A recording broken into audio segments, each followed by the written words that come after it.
All right. There it goes. There it goes. Hey there. Old Radiatey. saucy. Oh, I'm going to call him Radiatey. All right. 5 seconds of silence and radiator, please.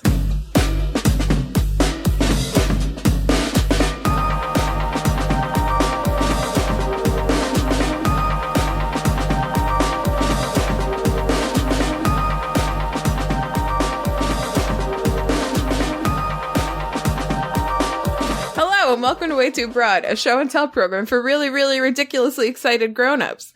I'm Hannah, and these are my co-hosts, Erin and Ben. Hi, Erin. Hello, Hannah. Hello, Ben and Radiatey. Hello, everybody. We didn't get any notes about saving Rumble Whistle, but now that the radiator has a name and it's really good, I don't want to get rid of it. And That's it's less work for me, so I'm totally on board for that. Our fourth co-host, Radiatey, is hanging out with Ben. Intermittently. He's a seasonal guest. Yeah. He doesn't like... Wow, there he goes. Wow. Hi, Radiatey. Wow, he is really hissing today. He's got a lot to say. Does it wake you up in your sleep? No, it does not. Does it wake you up and you're awake? Or Does it wake you up in your nap? It sleeps me up in my wake. As it should, as any good radiator should. Yeah, hello. Guess what? Chicken butt. Nice. No. What? Guess what else? Other what? Cow butt. This week is an intro order week. Hey, that's exciting. Hannah, Erin, Ben. Hannah, Erin, Ben. What was that? Everything is as it should be. All is right in the world. Oh my god, do you know what that means? Episode 100, no, 300, no. Wait, what episode is that? Episode 300 will be also in order. Wow. No, sorry, this doesn't mean anything momentous. It means episode 130 will also be that way. But who cares about that? We've practically solved pi at this point. Yeah, we are the solution. So. Oh, Radiatey's excited about that. Hey, Radiatey, what's your obsession? Sizzling and stuff. Yeah. Sizzling and rumbling and shaking. What's it doing in there?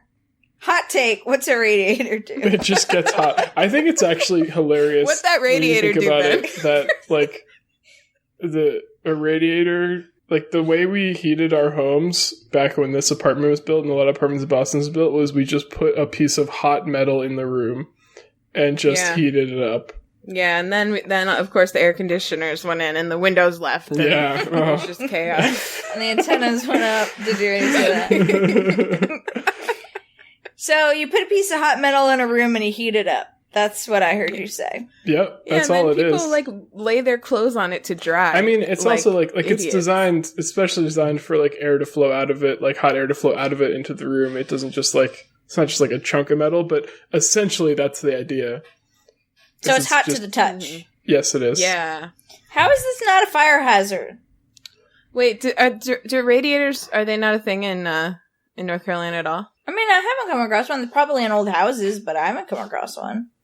Huh. Interesting. Is that, like, kind of like zigzaggy thing? Yeah. Yeah, I've stayed in houses with those. Like up in Nashville, maybe. I know Radiatey. Zigzaggy? I don't think of it as zigzaggy. Not a zigzag, but like a... It's like a bunch of grooves. Yeah. Groovy.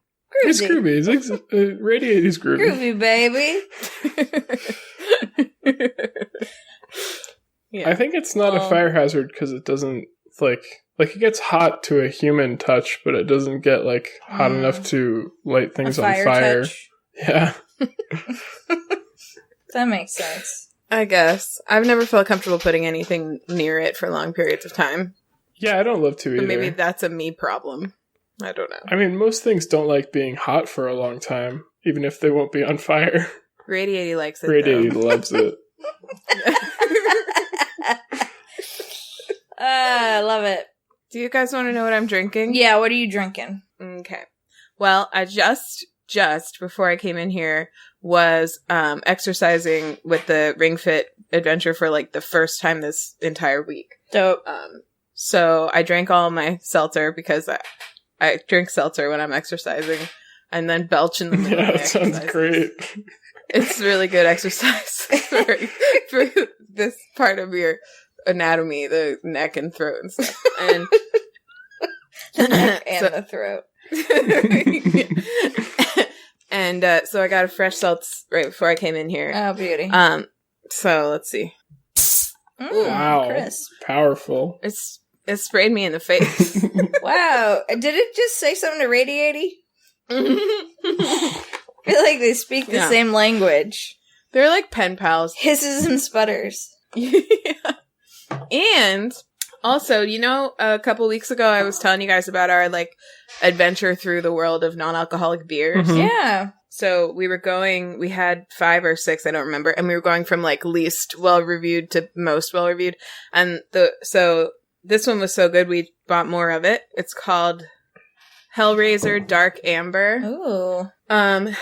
It was the second to best reviewed, but the best reviewed was the IPA one, which it's just like everyone's like got mass hysteria for IPAs right now. So doesn't Ian like IPAs, or did I make that up? Ian likes IPAs, but Ian's a hipster in his own way, and deep in his heart. Ian, the hipster pilgrim. Yeah, for real. Oh shit! Hold on, I'm pouring. Got a big head on it. Look at that beauty. Way too big. Bad that looks pour. Like a beautiful beer. It's a very pretty color. It's quite amber. It's actually even redder than I think it's coming out in the camera. And I'm going to take a sip because I don't really remember exactly what it tastes like. And redder than it's coming out in the imaginations of those listening to this podcast, unless you have a Fantasia. Right. Good thing Ben's here to see it.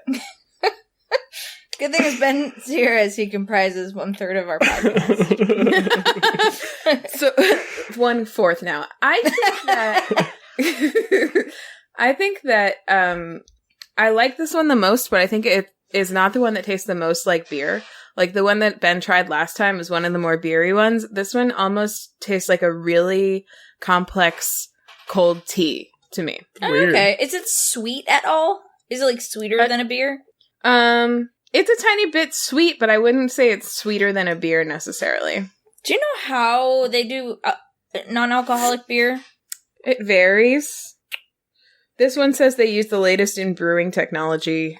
Oh. Okay. Yeah, of course.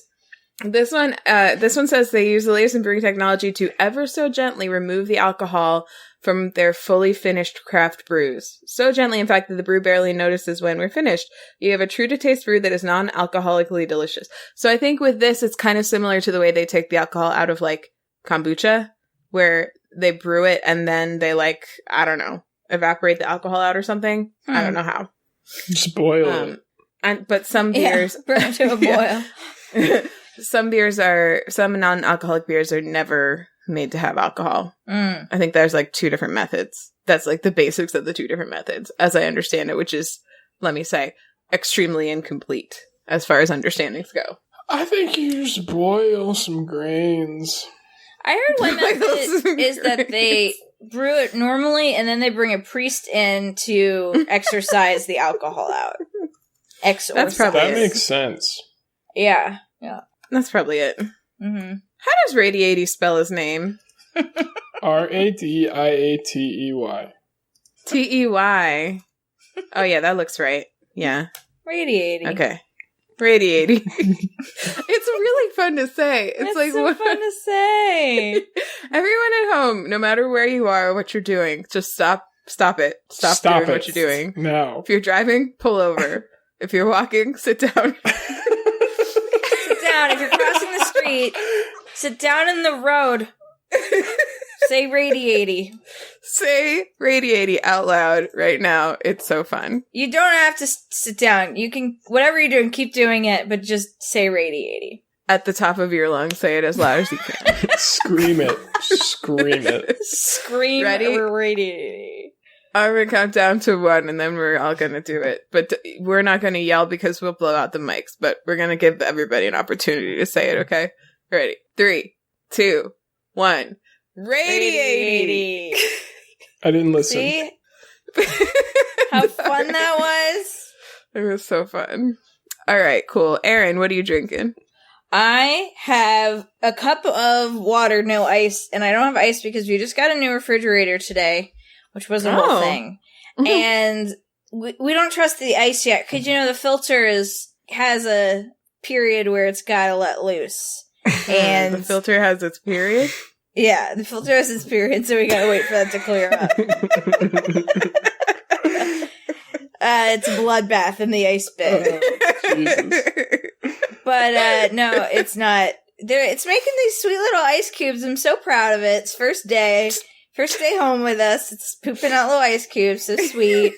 But Molly says to not use them yet. So I told her to let me know when I can use them. I think she just wants all of the ice for herself. I think I'm going to go downstairs after podcast. She's going to have like 15 cups of ice, drinking out all of them, laughing at me. But anyway, so I'm just drinking water, regular, not cold. Water, cold, but not straight iced. Up. And then I have Congratulations on your new refrigerator. Thank you. And then I have a cup of hot vanilla macaron tea. Every week with that. Yeah. It's a good tea. Not next week if I don't go to the store and get more. Oh, geez. Are you still snowed in? Last tea bag. What? Are you still snowed in? Oh my god. It cleared up Friday, we recorded on Thursday. I was like, oh, it's snowed in for the weekend. I went out at noon on Friday, the roads were totally clear. It was 60 degrees. It melted all the way. Oh my god, excuse me. Do you know where Rural Hall, North Carolina is? No. Just outside of Urban Hall, North Carolina. It's a town, I think. Yeah. It's in Forsyth County. Is that in Georgia? No? Wow, that face. No. It's in North Carolina. Hold on. I think Forsyth Hold on, County? this is going to be worth it. Rural Hall. But that's Rural Hall is a royal hall for my house. Yeah, it is. Thank you. So, yes, that, the day after we recorded. Hour half. West. The day after we recorded, the office, the company I work for's office in Rural Hall, North Carolina, opened late because of snow. So, or inclement weather. So you're not alone. It validated what you were like. Yeah, Erin wasn't lying. Yeah, exactly. Cool. Perfect. Before that, I assumed you were lying, as I always do. Well, sure, as you should. Honestly, you lie a lot. I do. I lie constantly. How do you know I'm not lying about that? You don't. Whoa. Erin, did you stop sharing your location with me? Oh, I might have on accident. Sorry. Wow, I can't see rectify you that. anymore. Google constantly harangued me about it. I know. Erin, is North Carolina a Super Tuesday state? This is totally random. I'm just wondering if you know. I don't know what a Super Tuesday state is. I mean, do you know what Super Tuesday is? It's a state with super great Tuesdays. It's the day of the primary where there are a ton of elections and a ton of states on the same day, including Massachusetts and California. I think we do. I don't know. I always early vote. Do you know? Oh, have you voted already? I know, but we're going on Saturday. Then you're probably a Super Tuesday state. It's March. It's next Tuesday. It's Super Tuesday. Okay. Probably. If we have early voting, I assume then we do. Because there's, other stuff to vote for. Yeah, it is. It is Super Tuesday state. I just didn't realize that was different than other places. Tuesdays? How do I find you? Yeah, different than I vote every Tuesday. Except I can't this upcoming Tuesday, so we're going on Saturday. I gotta get it in. Oh. Okay. It says you're offline. All right. Hey! There she is. Back online. Back online, baby. I just like it because usually when I look at my my map, like when I'm in Google Maps, all zoomed out. Oh, can't see that at all. I can see Ian and you. And then that little star, there's like a little star a little further south. That's where we parked our car once in Savannah. Oh, yeah. Oh, and I have a little heart here. Look at mine. This is a really great podcast. I wonder what that star is. I've got some stars. And look, I have a heart here. That's Sarah's house. Aww. And what are these stars? I have a star where I parked my car in LA once. Nice. Now you'll never forget where LA is. I actually think I have a... Oh, wait, I have a star in Erin's house, too. Wow, this is so boring. Listeners, write in and tell us where your stars are. I have a star in a metro system, Center Station, in Washington, D.C. That's probably for our Breeze-Deadwell trip. Oh, yeah. And I have a star in New York City. Oh, I wonder if I have any in Japan. Ooh. Yeah, where Mom and I stayed. I think stars, you have to place them. I have a question. If I placed any when I went to Japan. I did. Wow, Hannah. I have one at my Airbnb in Tokyo. Now, Ben, you have to actually place those stars. They don't just... Google Maps just give them to you. They're just gonna appear randomly for when you're really good at being in a place, Google Maps will give you a star. I have a question for... If I'm talking about New York City, I always am like, oh, when I was in New York City, do people who go there a lot just say New York? Should I just be saying New York? I don't go there a lot. I don't know. But do I sound like a fucking dweeb to be like... I don't know. I think people who live in New York City definitely just call it New York. But as someone who has a lot of family in upstate New York, I find that to be upstate erasure. And I prefer to call it New York City. Yeah, okay. Upstate erasure, that's what I'm talking about. And who got married in upstate New York. Like, there's a whole lot of New York. I know personally, I always call it the Big Apple. That's really what the locals call it, actually. Yeah. I gotta get home to the Big Apple. The city that never sleeps. The apple that never sleeps. I gotta head up to that Empire State City Capital.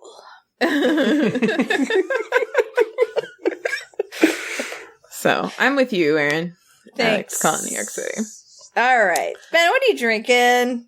Did we already do that? I got empty cup. No. That's it? Yeah. Nope. Did you just throw that? Yeah, a cup full of water. Nice. With a little bit of ice that had melted, but it kept it nice and cold. And a nice finger dip. Just then. I got this pink guy. What is that? Ooh, what's that? What is it? What is it? It's a pink beverage in a stemless wine glass. It's Como on the glass. Oh, did you put Pepto-Bismol in a wine glass? We have so much Black Cat merchandise because so much of it exists. And sometimes I feel bad for Hazel because there's not a lot of, like, Torty merchandise. Yeah. But Black Cat stuff's so easy to make, and they all look like Como because he's a black cat. Look, I got a cat on me, too. Wait, nice. What the fuck is that? It's Como. It's Como, yeah. What the fuck is that? Calpico. I think that I've brought it on the podcast before, and I've had a deja vu moment. Read the top. It. What does that say? What does that say at the very top of that label? Non-carbonated soft drink. What? It's like it's a Japanese, like, milk soda. Oh, but non-carbonated. Non-carbonated. And also, what makes it a soda? Yeah, how dare they? It is called... Because, like, I think Calpico is the company, and the drink is actually called Calpis. But that just sounds so much like cow piss that I always just say Calpico. Yeah. It's a good call. Well, let me tell you the ingredients. Yeah, let me tell you the ingredients here. We got water, sugar, non-fat dry milk, treated with a lactic acid culture. So it's almost like a yogurt thing. Lactic acid, soy fiber, strawberry juice concentrate, artificial flavors, citric acid, and some food coloring. That's it. Wow, that's it. So it's like water, sugar, soy fiber, the basics. Some dry milk and some lactic acid. It's basically like a yogurt drink, but like I'd like to please, but not like a. It's a yogurt soft drink. It's really great. It's not a soft drink. Yeah, because it goes down like a soda, I guess. Does pink lemonade count as a soft drink? I say yes. Yeah, I think it does. So, Do you think it's a soda? No, it's not a soda, but it is a This soft feels drink. like soda. Like I feel like when I say yogurt drink, people would think of like Danimals or something. Like that kind of thing. Mm-hmm. Or like kefir, but it's not thick at all. It's like soda consistency. So Is I guess it water effervescent consistency. at all? It's effervescent? No. No. Oh. It's like flat pink there's no soda. bubblies. Yeah, but it's delicious. It tastes like making strawberry me yogurt. Angry. So the regular flavor is just like plain yogurty flavor, and they have mango, which is delicious, strawberry, which is delicious, and lychee, which is my favorite. Wait, and it's very, very how good. did you say plain was? Did you say plain was good? Yeah, they're all good. I like all of them. Cool. I'll try it next time I'm at the old Asian market. It's really good. I had it for the first time when I went to Japan, and then I would get it at whenever I was at somewhere that it was available. And recently I found out that the corner store right next to my apartment has it and a bunch of other Japanese snacks, which is really cool. And they have like these big 1.5 liter bottles of them, which is great. I have an update for very Hannah. Exciting for me. They refer to it as a soft drink. They do not refer to it as a soda. That's Ben's branding. They do have a Calpico soda. Oh, really? Okay. Mm-hmm. I think I had that also. I think I had that in Japan too, but I don't think I've seen that in America. Cool. Okay. Before. Thank you for that update. Now I feel a lot better. Yeah, I knew that you were feeling really salty about that. Well, listen. Rightfully It's so. delicious. Thank you. I'm It's excited delicious to try and it. everyone should try it. I vow to you, next time I'm at or near my Asian grocery mart, I shall get myself a Calpico in several flavors and enjoy. Yeah, I think my favorite's lychee. I would say second favorite, mango, close behind strawberry, and then the regular one. Nice. Who the fuck doesn't love a good lychee flavored anything? So good. Fuck. The regular There's a place near me, Ben, that makes lychee sangria. Oh, it's good. And at the bottom of every cup is a full little lychee. That's just very alcoholic Fruit. flavored. It kind of absorbs the alcohol a little bit, but it's very alcohol feeling. Feeling a little flavored? Flavored. I got big news. What's your big news? I feel like I had other big news before I got so stressed about the soda thing and I can't remember it. But Ian and I booked a trip to Savannah in May. Yes. So we're gonna spend like 4 days, 3 nights in Savannah. Hell yeah. 4 days, 3 nights. Yes, I'm excited about That's it. so great. And then you're going to come back to a 3-day house party. It's going to be very enjoyable. I know. I'm so excited about it. Do we have upfronts? No, I checked email. No email. No emails. Check my pockets. No pocket mail. No one sent me any My pocket phone. mail. No text messages. No. I don't think I have If a anyone phone. wants to send Erin any pocket mail, her address is 1 Durham Road, Durham, North Carolina. Pocket A. right, pocket A or D. Do Or- not write in pocket C. Do Or not. B.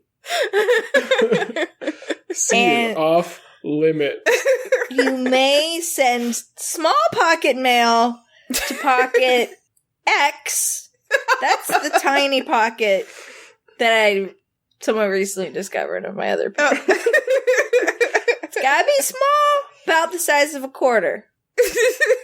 Send quarters. Send quarters. Probably max 5 or to 7. Okay. So, right.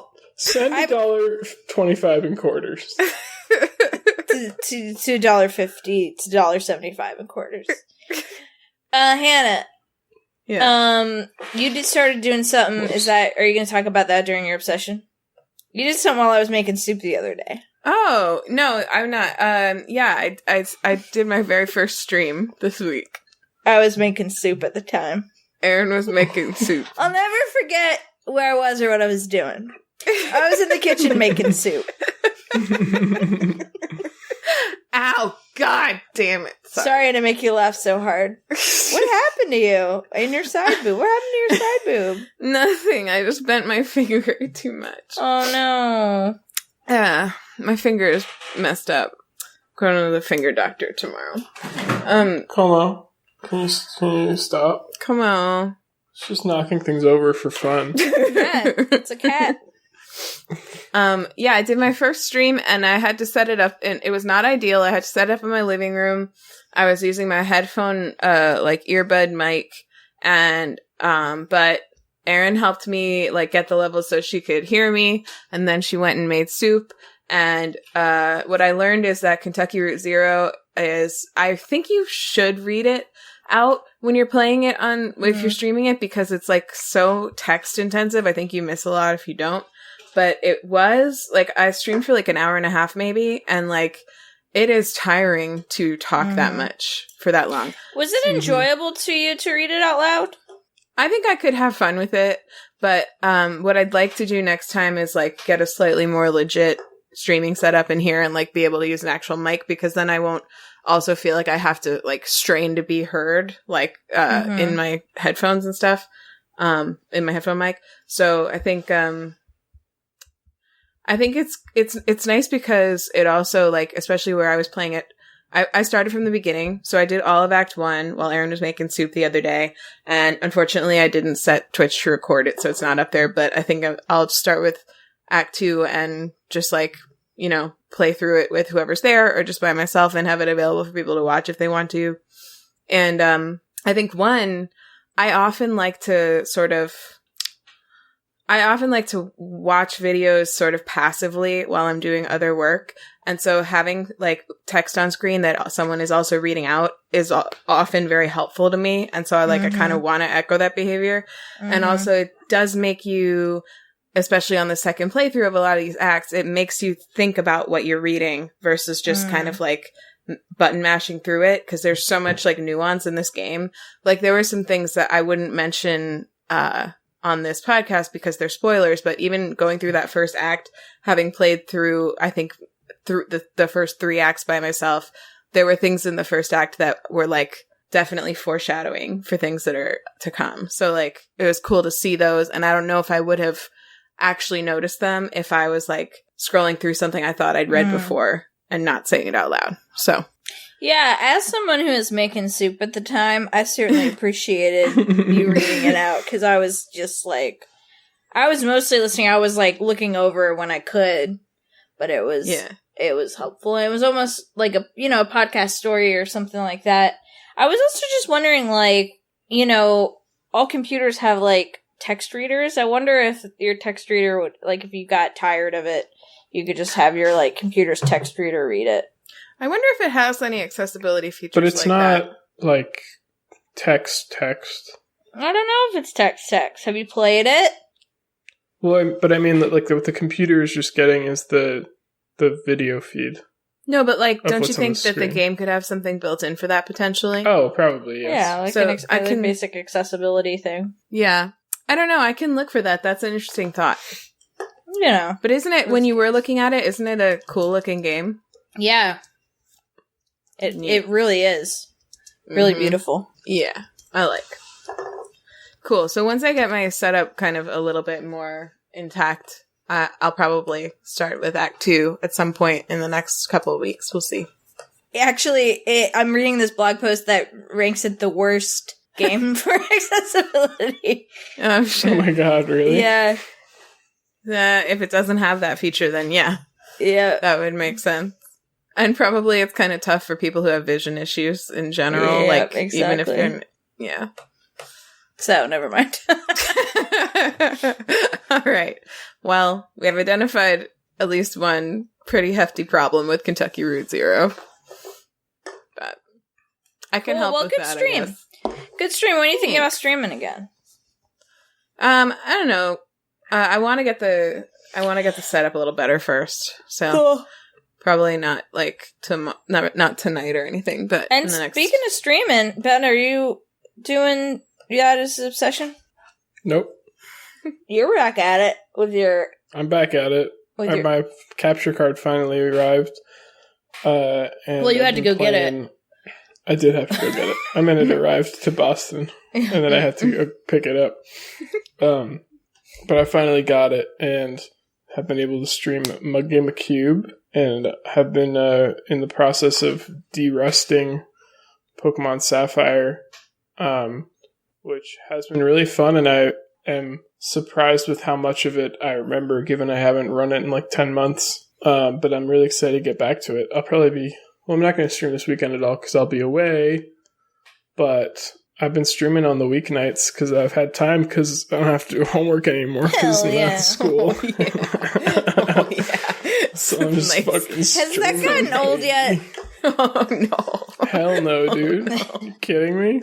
I still think about it all the time. I'm always like, wow, kids are chumps. Can I tell you, though? There have been times in the past, I've had a lot to do at work lately, and I've been like tempted to start working on some things at home, and I'm trying to resist that temptation. Don't do it. Yeah. It's a slippery slope. Mm-hmm. Yep. Don't.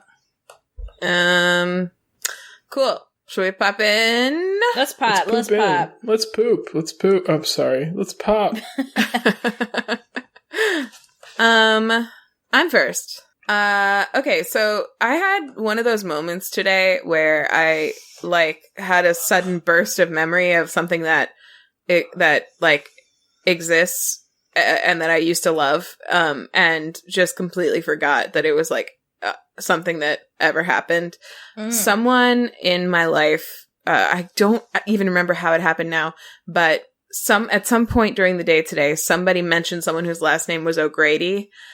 O'Grady, like the Irish, whatever. Yeah, I get it. I don't think you need to explain that. Not like O as in like O to, floor, like EOU, but like. So, and that made me, in a sudden flash, remember that there was a show called O'Grady. It was a Nickelodeon animated show, with Grady. John Benjamin in it. And, also the other one, I talked about home movies before. The girl who played Melissa in that, I believe, was also one of the main characters in this. And her name is Melissa, right? Oh, you're gonna make me look this up. Now I'm making you look it up. Fucking got you.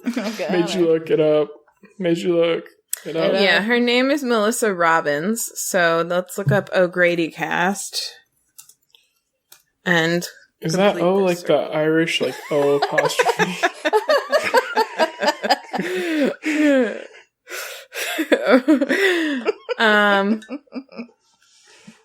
Yeah, Ben. I think it is. There's another person named Melissa, but I don't know. Series cast. Abby Wilde. Oh, this looks so familiar. Melissa Barden-Galsky. Oh, I remember this show. She's not the same person? No, she is. Okay, it is the same person. Yeah, right? And then as soon as I looked at it, I remembered not only the show, but specific scenes and relationship dynamics of people in the show. It's like it's a cartoon. It's like kind of 2-dimensional looking animation. In a 3-dimensional space, sort of, but the animation style is not that different from something like home movies.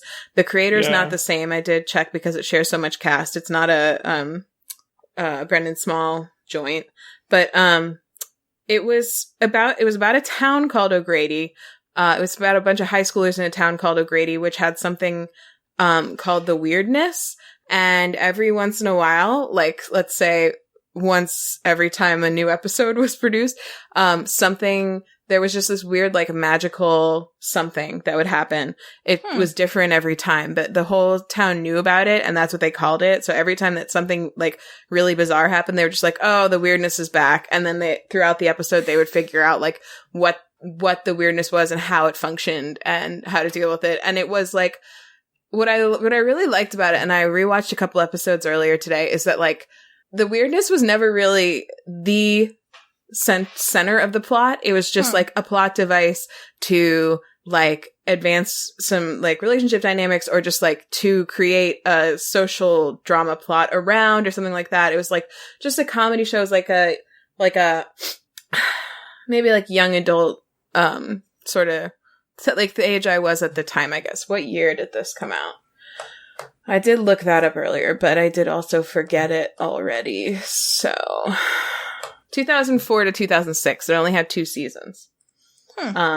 So yeah, like the first episode, for instance, if you started sweating, the weirdness of that episode was if you started sweating, then whatever the thing was that you were most insecure about would start like getting, you know, bigger or smaller, whatever was more appropriate. Like there was a guy who, like, right at the beginning of the episode, he realized that he was like, it was his first day on the wrestling team, and he thought that he was supposed to wear his like wrestling unitard like all day, like the football players wear their jerseys all day.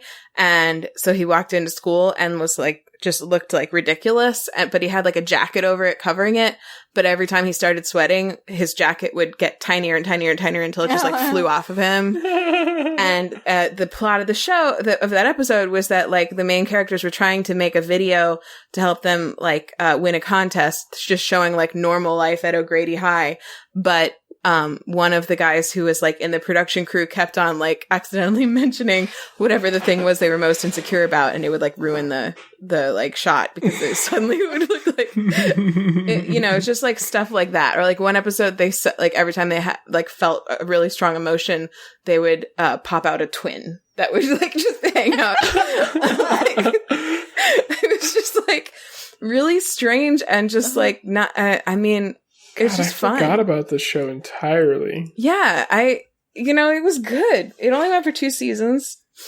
Oh, Tom Snyder, who created it, created the production company, or sorry, the animation studio that also made home movies. Oh, so cool. So he was involved in home movies also. Cool. I don't think I ever saw this show. Is that spelled OHGRADY?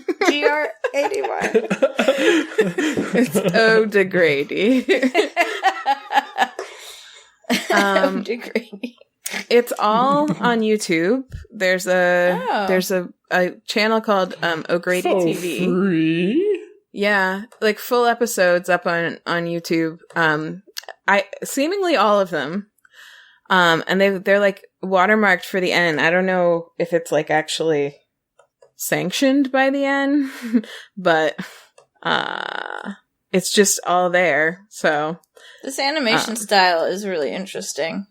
Interesting. How? Oh, it's interesting. I haven't seen like the mouth line goes past the face. I just haven't seen animation like this before. Mm-hmm. One of the main characters has this like long blonde hair, and from a lot of angles, he just looks bald half the time. It's like they're just like, because they're kind of not always 3-dimensional, you know? It's just interesting. I like it. Interesting. So, God, this is just such intense. Like, I remember watching this show and it had entirely left my head. Yeah, that's like, I remember, oh my God, like, I remember the way, I forget the character's name, but like the way that main characters, they showed her like eyeliner by like just one half of the eyeliner of her eye being blue. Mm. And like the blue hair on the other main female character. Mm-hmm. Just like all these images are were so strongly in my head, but not at all. Mm-hmm. They were just gone. Funny. This is so weird. It's weird, right? I had exactly How the same experience. How did they just get like erased? Was this like a Mandela effect thing? I don't know. Like, did we just jump tracks by remembering O'Grady? Yeah, so that's that. I actually think that that's plenty. I'll save my second thing for another week. Great. So there. Always happy to hear less of you. So that's it. O'Grady. Nice. Good one. Watch it on YouTube. Thanks. Erin, what's your obsession? What up, nerds? I got one this week.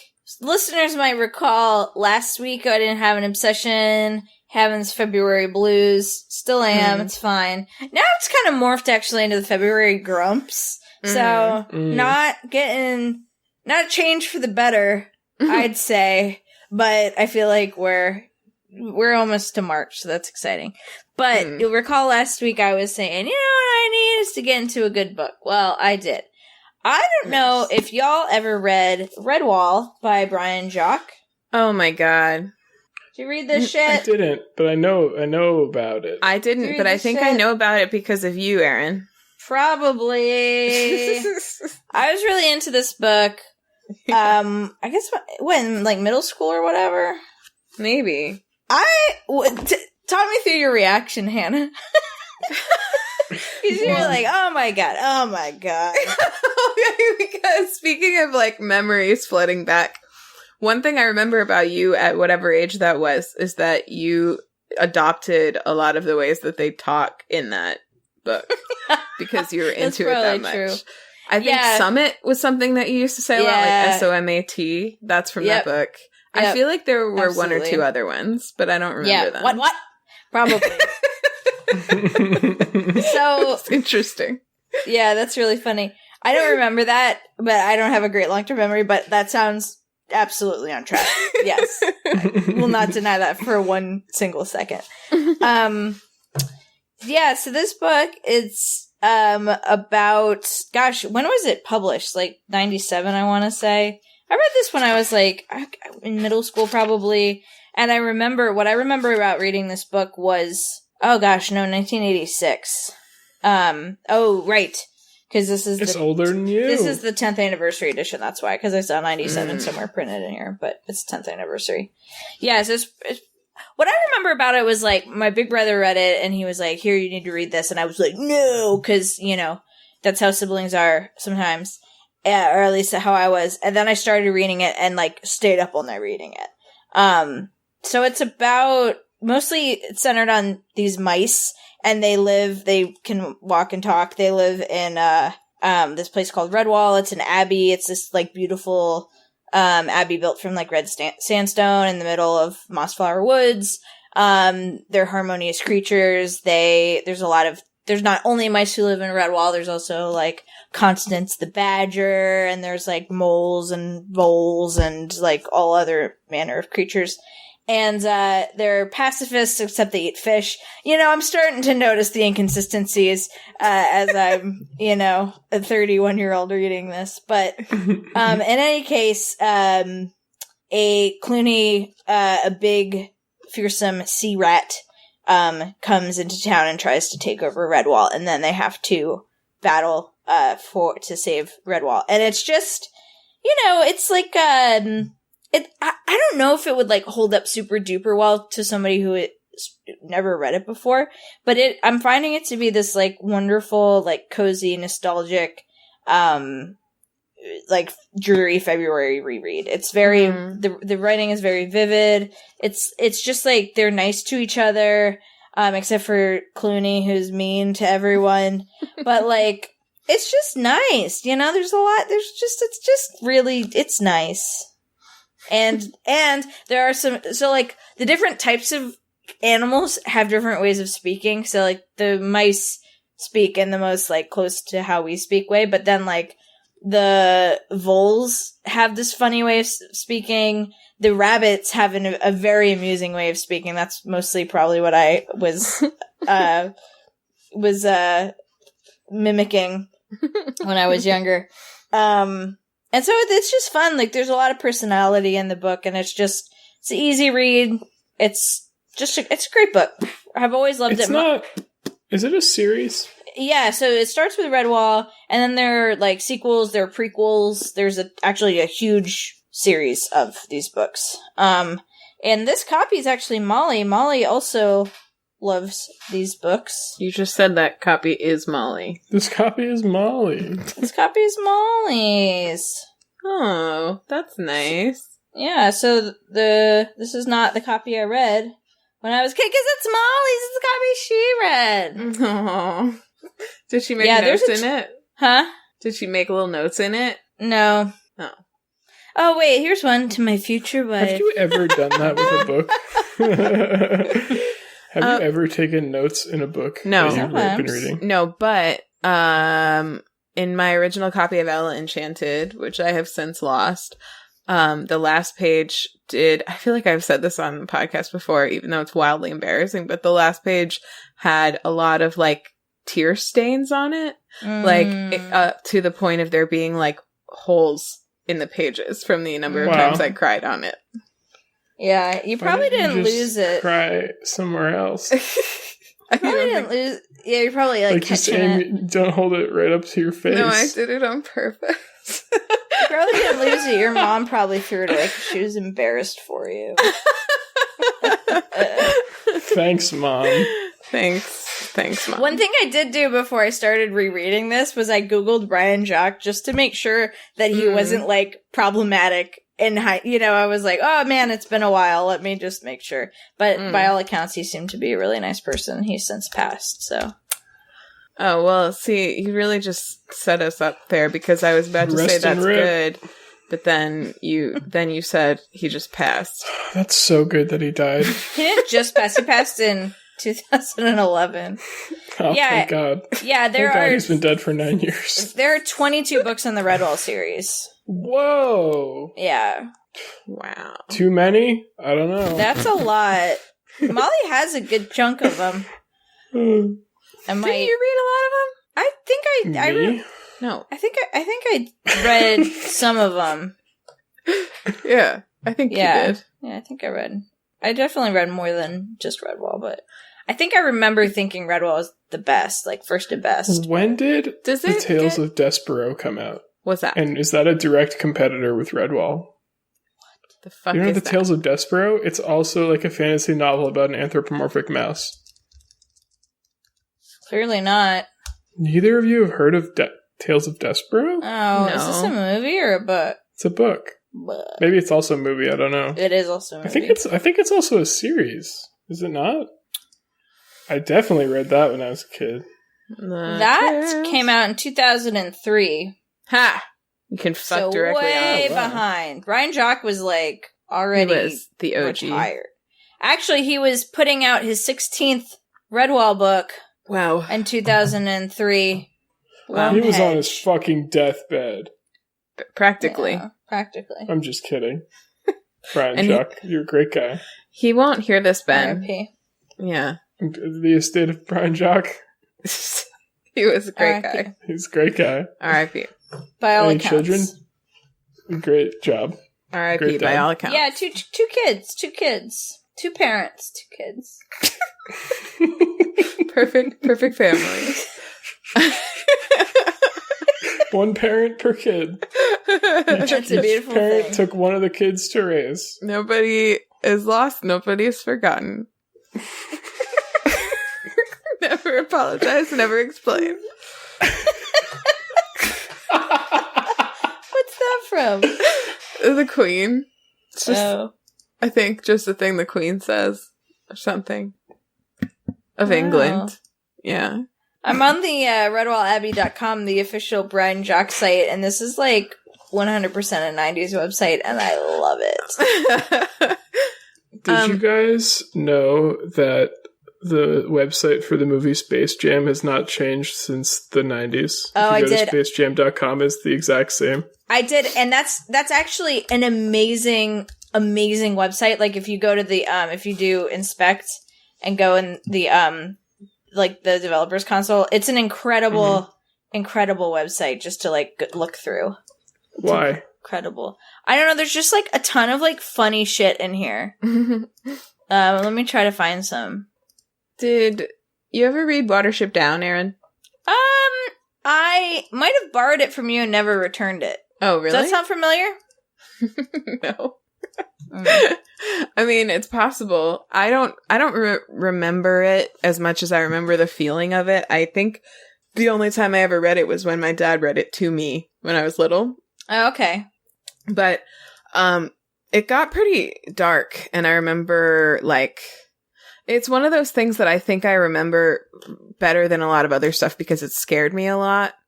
Like, a lot of the things I remember from childhood are because they were scary, because that's how evolution works. You remember the things you're most likely to remember. That's evolution at work, baby. Yeah. But, like, also, I also remember it fondly.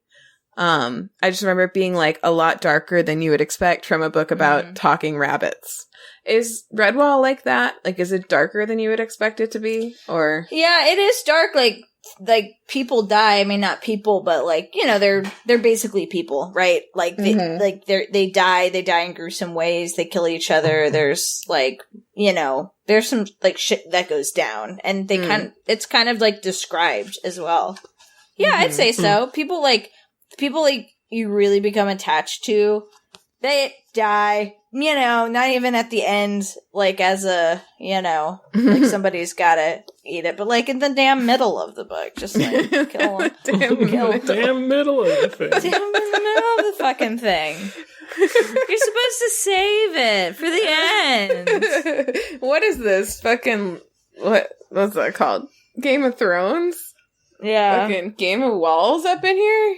But it's funny, like, how much I remember. Like, one really lovely thing is, like, the food scenes are described in great detail, and it just, like, sounds really good. They just, like, love to throw feasts, and, you know, Ambrose Spike the Hedgehog just, like, can't give him the cellar keys, because he'll go wreak havoc down in the cellars. You know, he loves that October brown nut ale, and, you know, just, like, all of this, and the elderberry brandy, and the, you know, all of that. So it's just it's a nice little world to escape into in this dreary February time. That's beautiful. Hey, Erin, I have an inspirational note for you. What? Hold on, let me make sure. Can you send it to my pocket mail, please? Here's my inspirational words for you. By the time that this episode comes out, it won't be February anymore. Wow. For real? Yeah. For real. That's great news. It's coming out on March 1st. That's great news. Mm-hmm. Yeah. On March 1st, it will not be February anymore. So. Wow. Can you believe it? Congratulations. Can you imagine? To all of us for getting through this month. Can you even believe? Can you even believe in? I believe. Oh, that's not a good song anymore. Oh, yeah. Too bad. Okay. Cool. Great job. Great book. Yeah. Great mouse. Great mice. Yeah. Great bad rat. Thank you. I wanted to answer Ben's question about why it's fun to look through the elements of the actual, like, HTML on the Space Jam page. Because there's just some funny comments in here, like, I'm, like, digging into the HTML, there's, like, a comment that says, ads, don't touch! And then there's, like, more, like, comments that's just, like, don't touch! And I think that's just funny. It's just funny. I like that. Yeah, me too. Especially because, like, if you touch it, it's not going to change the website permanently. Right, and there's no ads. In addition. Cool links and hijinks. This is a great... Click above to find out more about our sponsors and the various hip sites that make WB Online the jammin' place that it is. That's great. I'm sorry. Okay, that's all from me, folks. Nice. Wow, cool. We got a little extra bonus obsession. Space Jam website. Cha-ching. Space Jam website. Cha-ching.com.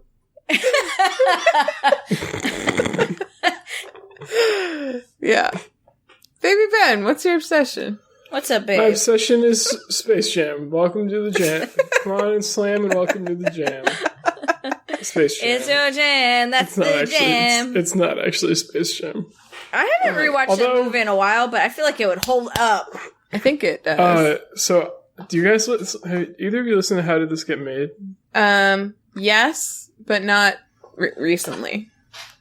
Yeah, I listen to it sometimes, but they recently did an episode on Space Jam, and apparently it does not hold up, and it is mostly just a big, long ad. Oh, really? And there's, like, a ton of product placement. It made me really want to watch it again, because I have very fond memories of that movie, but apparently it is bad. I really want to watch it again. I do, too. Is that Space Jam Live? Oh, yes. Yeah. Okay. Cool, I just queued it up. Oh, okay. That's not my obsession, though. What is my obsession? What is it? What is it? Oh, no, I remember. It's a podcast that I just finished yesterday. It's only 9 episodes. But it's called Catch and Kill. Content warning for the next section. There's going to be some discussion of sexual violence. And it's a podcast? Ronan Farrow's podcast about the making of the book Catch and Kill. Oh, I just started the audiobook. That's why I was so confused. Yeah, he advertises the audiobook a lot. And maybe you want to read the book because, man, I think that we shouldn't forget about the whole Harvey Weinstein thing. Like, I feel like we, as a society, it sort of made us feel like rich and powerful men are, like, being held accountable now because we, like, got one. And they are just not still. And the number one piece of evidence of that is basically the National Enquirer getting Donald Trump elected by catching and killing a ton of stories about him. And I also did not realize before listening to the podcast the extent to which NBC really went to try and kill the Harvey Weinstein story before the New Yorker took it, which Ronan Farrow goes into like great detail on, about. It's great. And like he goes behind the scenes, like he basically does interviews.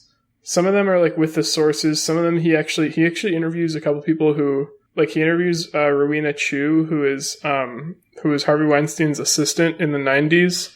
And he attempted to rape her. Jesus. And so yeah, Rowena Chu, who did not come forward until like pretty recently, like 4 or 5 months ago, I think. And they talk a lot about like the decisions or like the factors that go into sexual assault survivors deciding whether or not to come forward, especially victims of really powerful men like Harvey Weinstein. And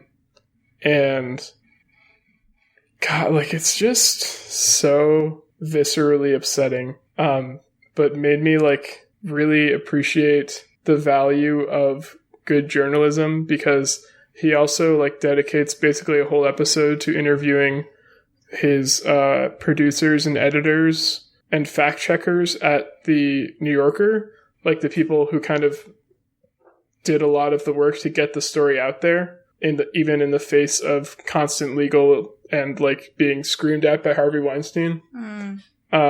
So it helps you really appreciate like the risk that they put themselves through, because something I had heard about and was appalled by but had totally forgotten about was that Harvey Weinstein like literally hired a private intelligence firm to follow Ronan Farrow and other journalists who were trying to uncover this story. And other people in Ronan Farrow's life.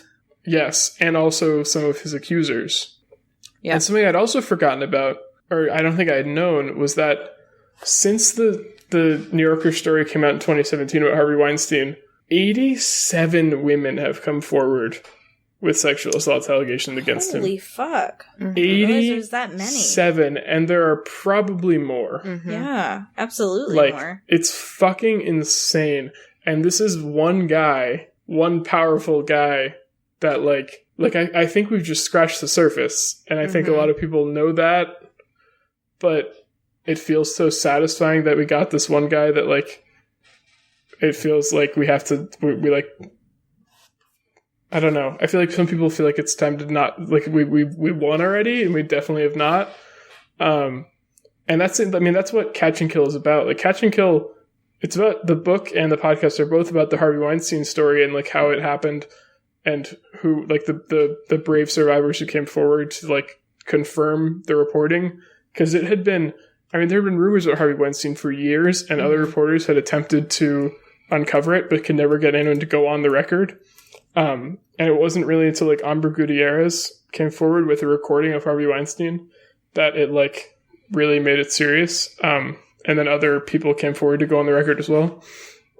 But Catch and Kill is, and the title refers to like the process that the National Enquirer did for Trump and for other powerful people, and that other tabloid journalism, like newspapers do as well, of buying a story, making people sign an NDA, and then never running the story.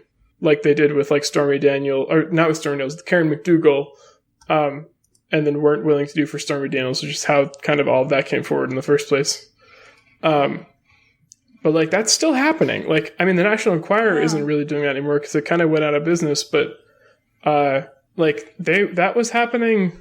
Like it's still happening all the time. That people, like rich, powerful men are still in this world able to use their money and power to get out of things they should be held accountable for all the fucking time. Yeah.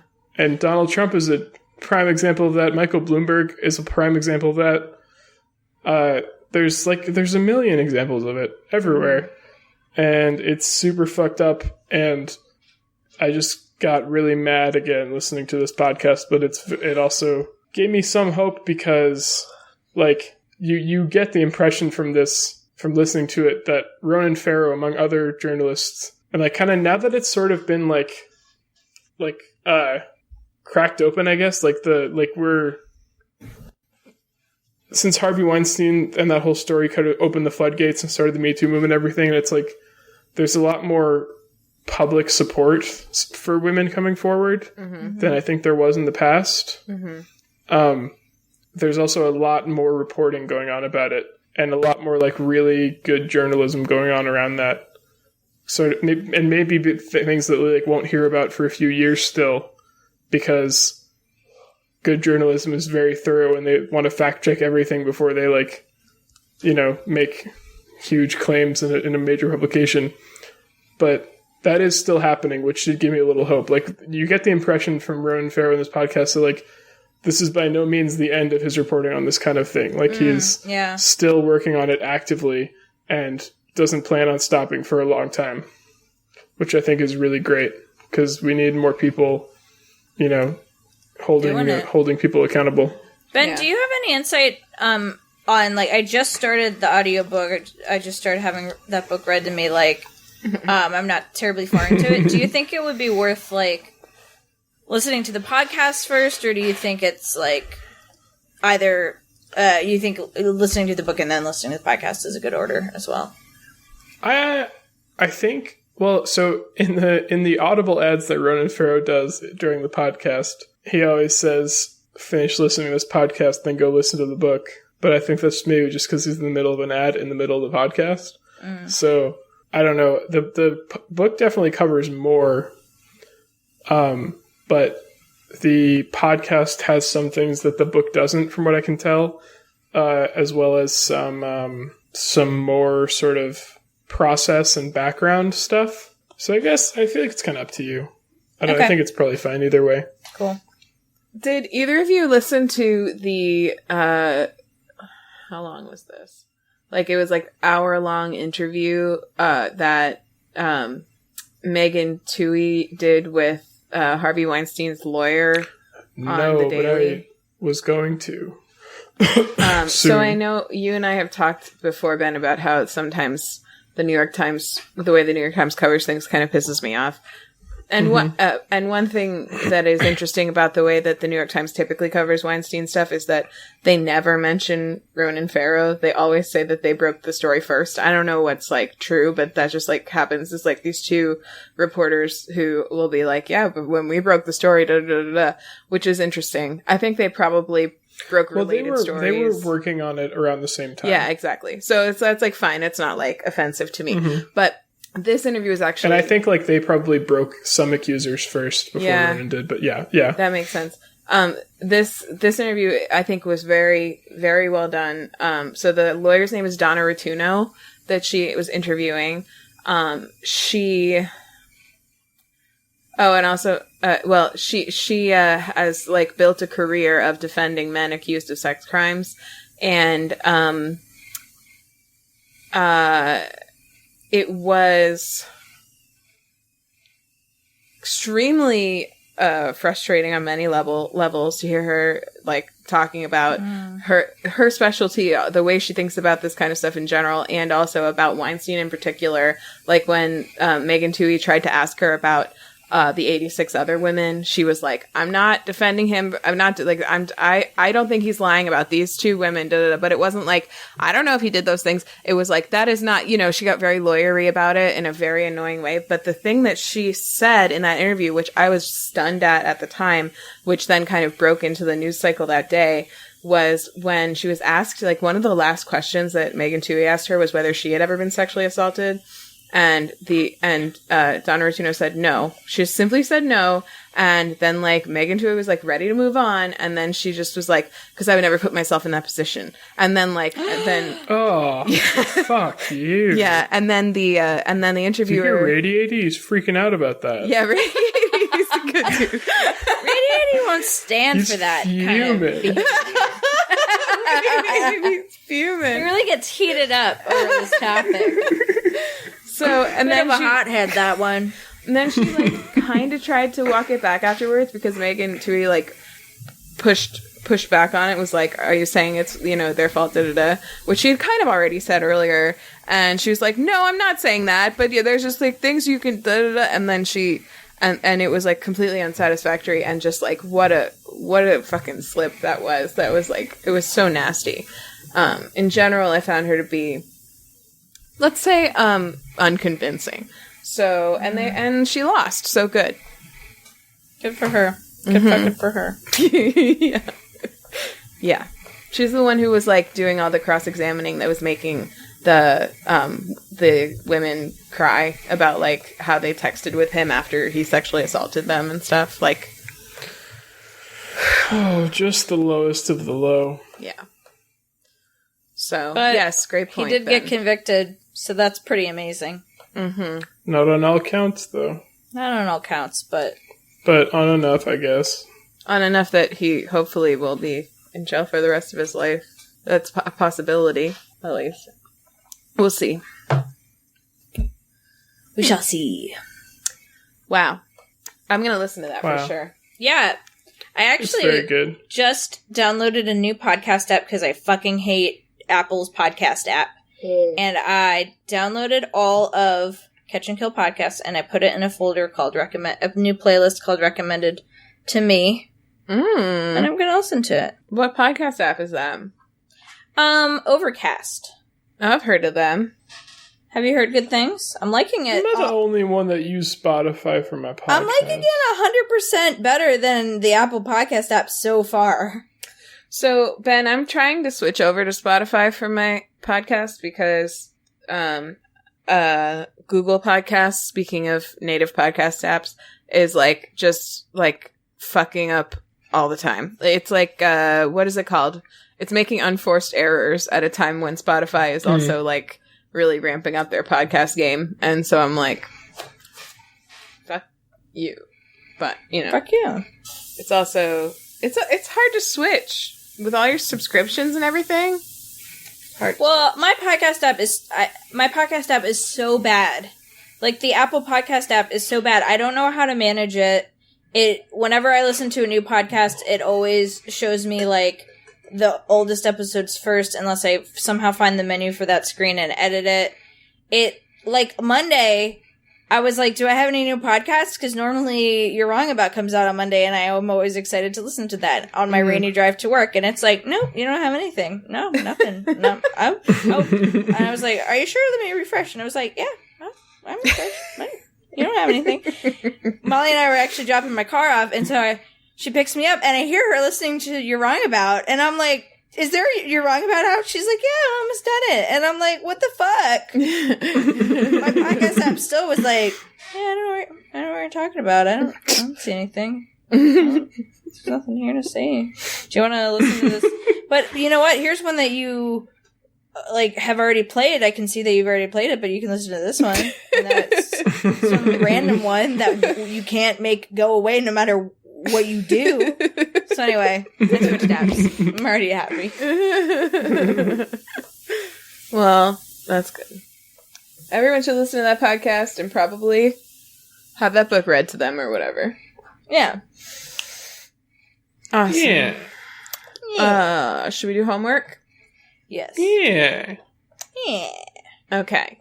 My homework is go to YouTube, search O'Grady. It's O''Grady. You probably will find it without the apostrophe. You'll find a YouTube channel. It's called O'Grady TV. Go on there, watch whatever episode seems interesting to you. There is not a ton of overarching plot, so you could probably do that. Or start from the first episode. There's only 14 of them all together or something, and they're all good. So watch it. And my Twitter, and I'm not on that, but my Instagram's at Anthropology. I have another podcast called So Dreamy about dreams. That's it. Do you stream? My stream is also Anthropology.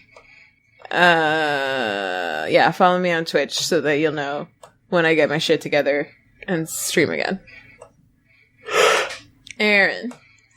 What up? My homework is to read Redwall by Brian Jacques. And if you liked it, enjoy one of his other 21 books in the series.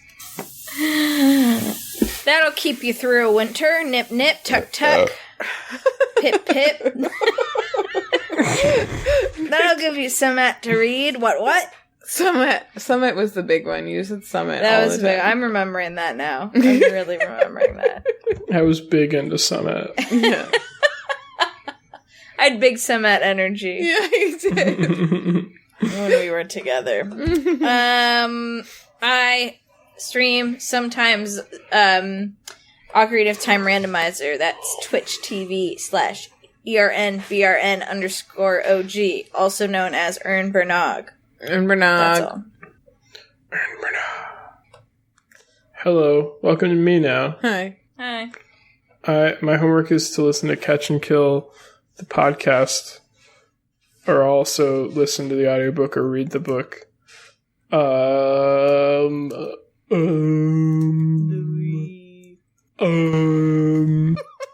My Twitter is my Twitter's Nicely Proofed Ben.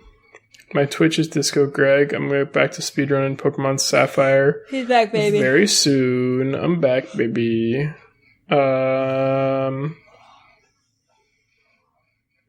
That's it. That's all, folks. Awesome. If you want to call us and tell us your obsession, leave a voicemail. You can do that at 774-326-0420. Blaze it. If you want to follow us on Twitter, we're on Twitter at 2BroadPod. If you want to follow us on Instagram, we're on Instagram at WayTooBroad.